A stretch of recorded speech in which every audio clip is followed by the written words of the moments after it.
someone will say, oh, well, I'm the youngest in my industry, so people don't take me seriously. Meanwhile, the other client that I have will say that they're the oldest in the industry, so people think they're out of touch.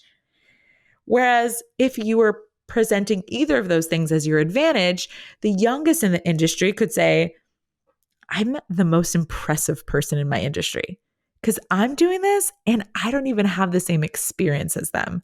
I am cutting edge, right? Whereas the oldest in the industry could say, I am the most seasoned, experienced, and wisest person in this industry. There is nothing that TikTok can take away from me, right? Welcome to Sincerely Future You, a podcast that helps ambitious women like you make decisions today with the future you in mind. Hi, Hapsters. I am so excited to be here, mostly because I'm thinking about maternity leave and how it is imminent and how during maternity leave, I've set it up so that I don't have any podcast recordings, which is making me so sad because I just look forward to this time that I intentionally connect with you all. And also, of course, that I get to hang out with my producer, Danny. And it's such a lovely part of my week. I love coaching, and that's like the action, the application. But this is the super thinking time. This is the time when I really slow down and think about how to tell you guys something I've never told you before, or say something to you in a way that I've never quite said it before.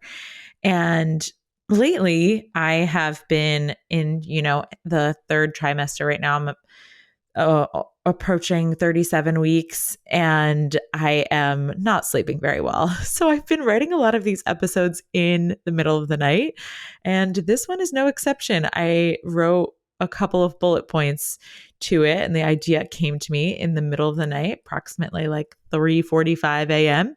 And then I fleshed it out this morning. So I'm excited. These are just very inspired episodes coming to me from the I don't know, the motherhood part aspect of me. So just as a catch up, the Happening Session September class launch is now closed.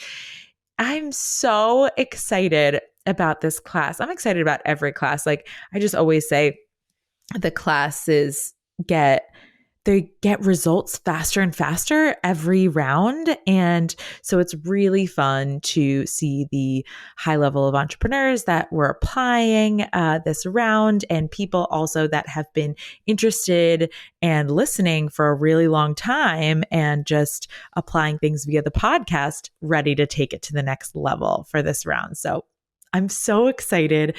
I can't wait to share with you. But now I really want to share with you something that's relevant to all of you guys. So stay tuned. I will have some definite transparency episodes coming up. Sam Laura Brown, the host of the Perfectionism, or I think it's called Perfectionist Getting Shit Done podcast. She does these quarterly transparency episodes. I don't know what she calls them. I think she just gives insights to the behind the scenes and the numbers of her business. And I started listening to that podcast like 4 years ago. And I remembered being like, oh, this is so cool. Like it's so helpful to hear these numbers. And so she's the one that inspired me to always do that with you guys within my own show. And now, ironically, she is in the 200K mastermind with me.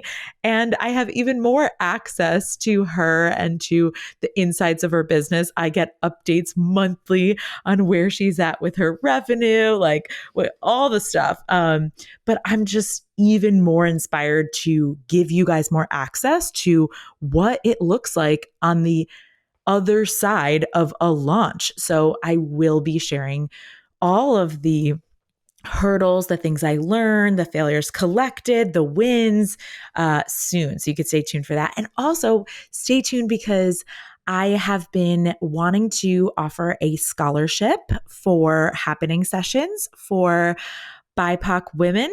And so I am going to be announcing that application coming out soon. One of the beautiful things about launching so early from September is that I have lots of room in between the launch to make other decisions, to make sure that everything in this room is exactly as I want it to be designed.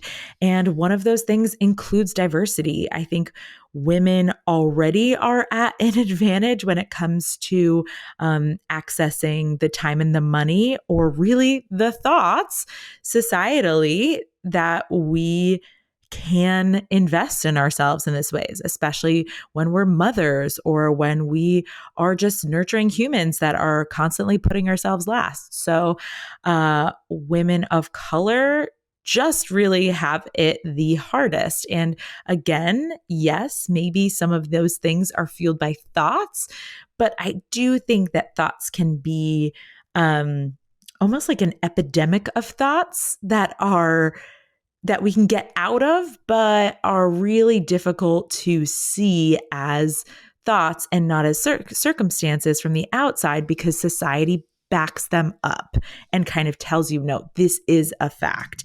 It is harder for XYZ, and your family might have a legacy or a history of evidence that this is true or this is difficult and this is struggle, and it's always going to be for you. So I am so excited to offer that finally. So that will be coming soon. So stay tuned. But in the meantime, if you're looking for a transparency episode before it's up, I recently posted a live video on my Instagram going into detail about how I troubleshooted the 14K that I noticed that I was going to need during maternity leave that I didn't yet have, without working any more hours. And a lot of people had some really high quality questions in response to that video, and it's been starting some really great conversations. So if you want a look into how I handle it when the money doesn't seem to be there, but I still have an investment that I want to make in my business, go over and listen to that episode, because it's exactly how I did it. Share every detail. So, okay. Hapster of the week. We got to shout her out. Hapster of the week this week is Susan Prasad. So Susan is a lawyer, amongst other things. She also flips homes. She has several businesses, and she has been one of my Hapsters that I first worked with one-on-one and then moved to the group. And she had lots of reservations about, quote unquote, losing all the access to me, to that one-on-one time with me. And I can say until I'm blue in the face that, you guys, that's not what creates your results. But I do understand that you kind of have to experience it yourself to believe it. And she just said to me last week that she is getting results even faster in happening sessions than she did over the entire 6 months of us working one-on-one. And I'm not even offended, because that's how it's designed to be, you guys. I curate the room intentionally with very specific goals, and we pare everything down. And I do think being in a room with other women, even at all different levels of their business growth, you kind of see the things, the threads that run through that can point out, oh, wow, these things never go away. These are just human problems. These aren't business problems. And it helps you to put into context what you do need to work on, and also that there's no rush. And because of that thought, your results actually speed up. It's so counterintuitive, but I was so pleased to hear this from Susan, because she's one of those people that comes to the session and doesn't always raise her hand for coaching.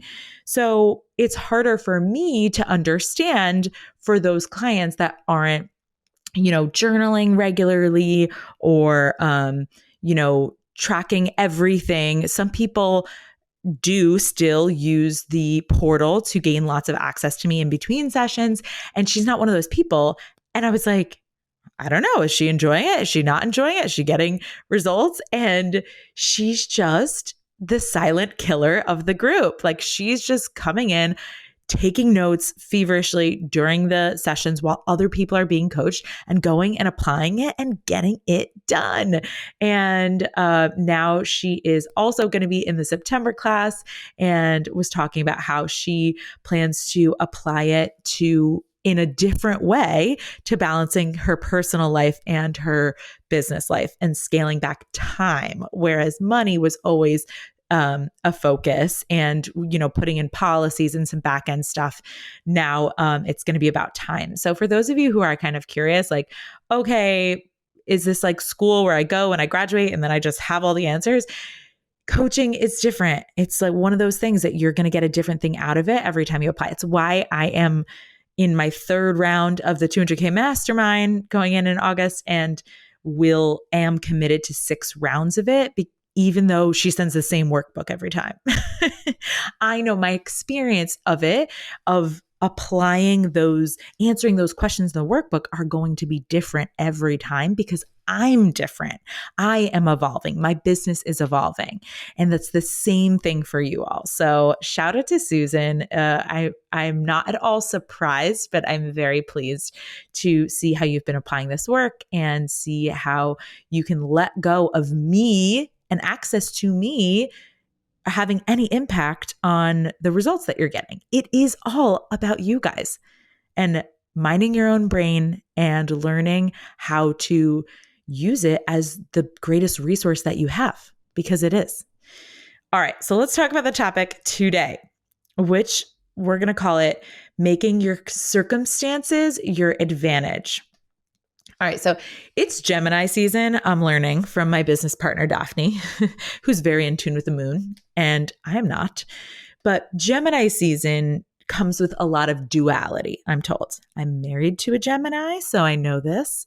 But also, I've been very inspired by it because I think in dualities, which might also explain why this episode came to me in the middle of the night.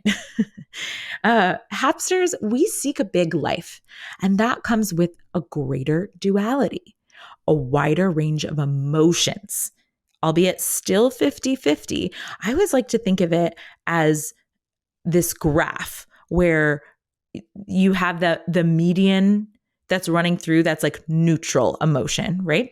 And as you are experiencing life, if you're not taking risks, if you're playing very small, the line goes 50-50, but just very narrow up and down over the line, right? A little bit positive emotion, a little bit negative emotion. And that feels very safe to people.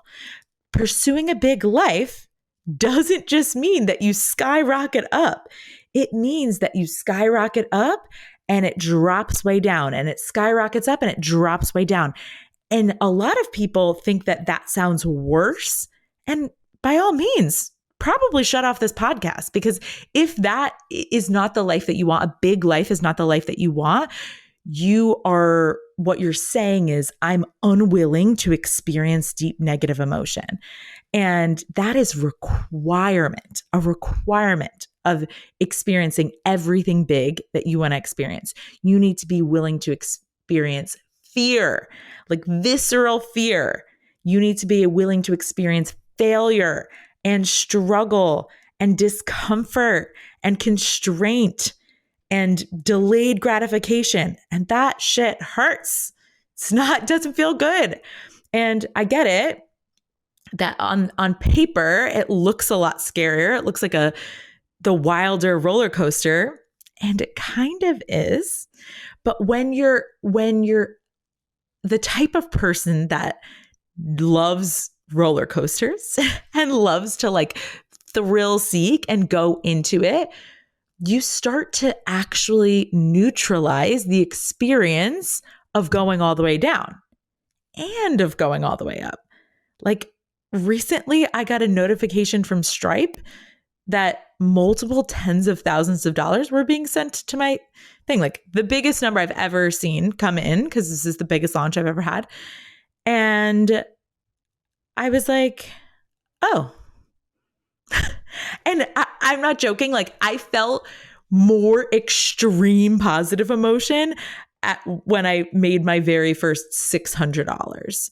as a coach than I did when I made this amount of money came in, because I'm so used to everything that I needed to go through in order to get here that it's like, okay, this is part of it. This is just, and also the more you do this, the more you realize that those results are not the point.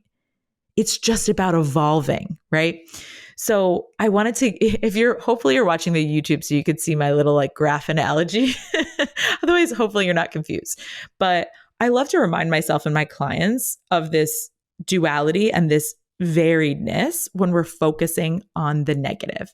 The more negative the position that they're in, the starting point, the rock bottom, the emotion, the better the reward will be on the flip side. For example, I have a client that had to collect 100, I kid you not, I'm not exaggerating, 100 no's before she got her first yes when she was making offers for a client, right?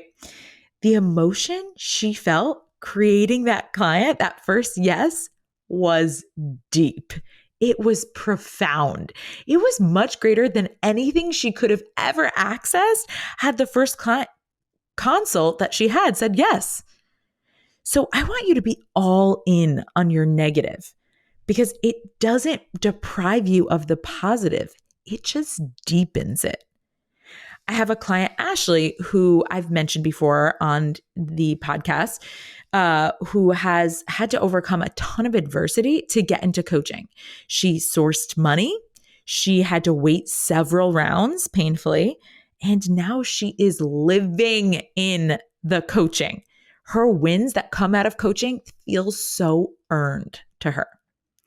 There are pros and cons to every circumstance. Our only job is to decide that our current circumstance is our advantage. So here's how you do it. I want to give you some examples, right? Because my clients come to me with these sorts of excuses, I think of all of the time, and they're using their current circumstance as their disadvantage. That's how they're presenting it to me. Someone will say, oh, well, I'm the youngest in my industry, so people don't take me seriously. Meanwhile, the other client that I have will say that they're the oldest in the industry, so people think they're out of touch. Whereas if you were presenting either of those things as your advantage, the youngest in the industry could say, I'm the most impressive person in my industry because I'm doing this and I don't even have the same experience as them. I am cutting edge, right? Whereas the oldest in the industry could say, I am the most seasoned, experienced, and wisest person in this industry. There is nothing that TikTok can take away from me, right? So I see people do this with just being a beginner in general versus being more experienced. I saw it a lot when I was doing Beachbody coaching. I would have these people come in and they'd be beginners. And if they had this mindset of, it's my advantage, they would come in, they'd be like, oh, I have nothing to lose. I'm just inviting people. I'm just a beginner. It's no big deal. It's great. And they would have all these people interested. And the more experienced people that weren't using their experience to their advantage were looking and being like, oh, it's so much easier when you're a beginner because you haven't gone through your warm market yet. And people are still just excited to hear what you have to say. They're not like sick of what you're saying, right?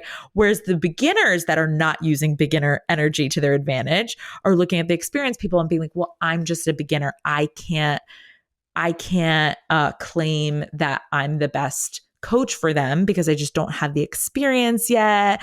And they would look to other people that were more experienced and be like, when I get there, when I have more experience, then I'll be at an advantage.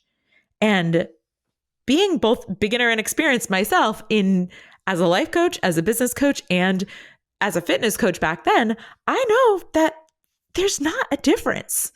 There's different pros and cons. There's different advantages and disadvantages to every circumstance. People do this with gender. People will say, oh, being a woman is an advantage or it's a disadvantage. Being a man is an advantage or a disadvantage. I see it all the time. So I'm a woman. Of course, I think being a woman is the best option there is. But if I was a man, I'd be like, hell yeah, being a man, it's pretty easy. It's what's what, right? So like, it doesn't matter what's true to you. I feel like people are really, they dig their heels into their perspective and they're like, no, here's all the evidence for why it's a disadvantage. And I'm like, why are you arguing for your limitation here? There are always two ways to look at your circumstances. And I don't understand the downside of looking at where you're at as your advantage. Okay. Another example would be no clients versus lots of clients. Now, at face value, some people are like, well, having lots of clients, that's the advantage. Having no clients, there's no advantage to that. But I promise you, I see this all the time. My clients who have no clients are wanting to have lots of clients because they want more money and they want more demand and they want more consistency. And the clients who have lots of clients and they've created it are looking at the beginning phases of their business and they're like, oh, I just had more time then. I didn't appreciate it. I didn't use it as wisely. Things were simpler. They weren't so complicated or complex. And people who have no staff versus staff. People that have no staff, they want staff. People that have staff, they want no staff. I'm telling you, right?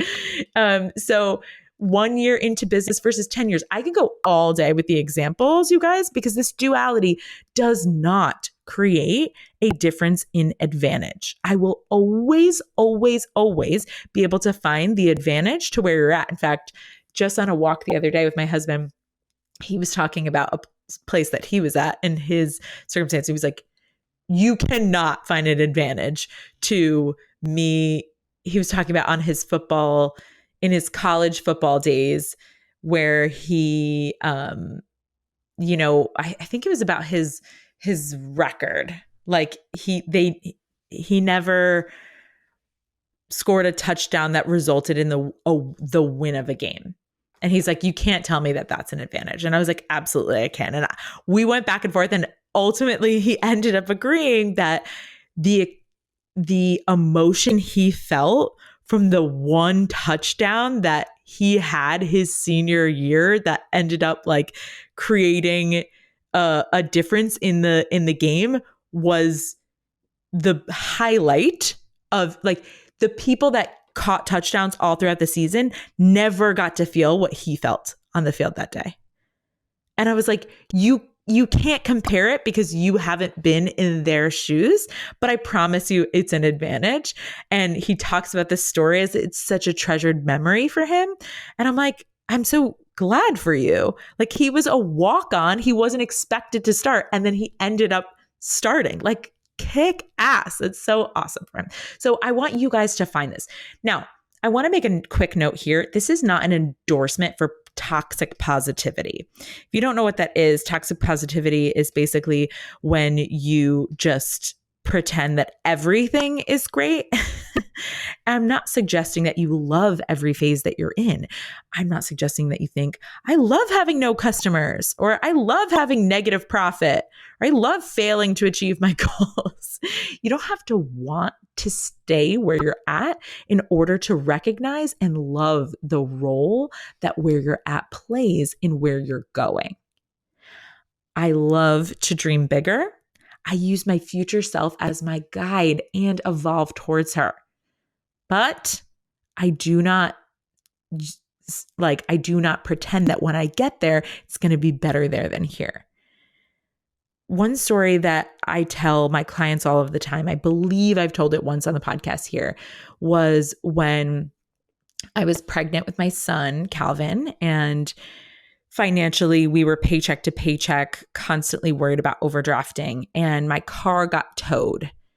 And I was supposed to, it was an accident that the car got towed. It was in my own complex. It was a weird happenstance I won't go into, but basically the complex was like, we're so sorry, go and get it out. And then like, we'll just take that off of your rent next month. And I didn't have the money to get my car out of the car. And I can feel how I felt on that day. Like when I think about how low I felt, I was just like, how am I going to bring a child into this world and provide for this child? How am I going to do it? I don't even know how to provide for myself. I was at a real low. And I remember crying and being on my way to the sonogram appointment. We had to borrow my ex-mother-in-law's car. And we were both kind of just really stressed out. And I remembered being like, pull it together. And I just, the one thought I kept thinking was like, this is going to make an epic opening to my TED Talk. Adversity has a purpose. Failure is necessary. Negative emotion is required to experience its counter emotion. So don't rush to where you think it'll be better. My coach Brooke always says, it's not better there than here. And I used to resent that when she said it. I'd roll my eyes and be like, wink, wink. Okay, it's not better there than here, but we all know it's better. But the only thing that makes it better is the deeper understanding of the fact that you won't ever escape the human experience, that this is as good as it gets. It helps you relax into the 50-50 of your pursuit of your big life. It helps you take bigger leaps and also slow the F down. I've stopped making decisions at the expense of myself just to reach my goal. Because when I reach the new state of being, that new state is just going to shift to my advantage.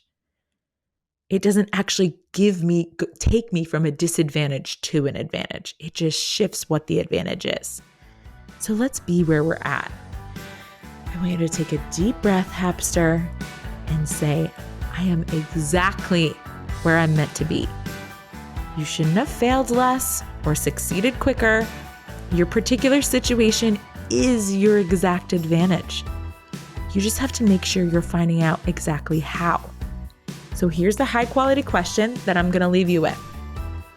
How exactly is where you're at right now in your business growth or in your personal growth or a hybrid of both, your advantage? Your only unacceptable answer is I don't know. Love to you, Hapsters. Have a beautiful, amazing, super, fantastic, stupendous weekend. Hey, Hapsters. If you want to learn more about today's topic, head over to whatshappening.com/podcast. That's what's happening, whatshappening.com/podcast. If you're a business owner and you're resonating with what we talk about here, what are you even doing? Come hang out with me over where the party's at on Instagram at What's Happening WJess. Again, that's happy, HAPPYNING, and book a discovery call to see if coaching is your next best step.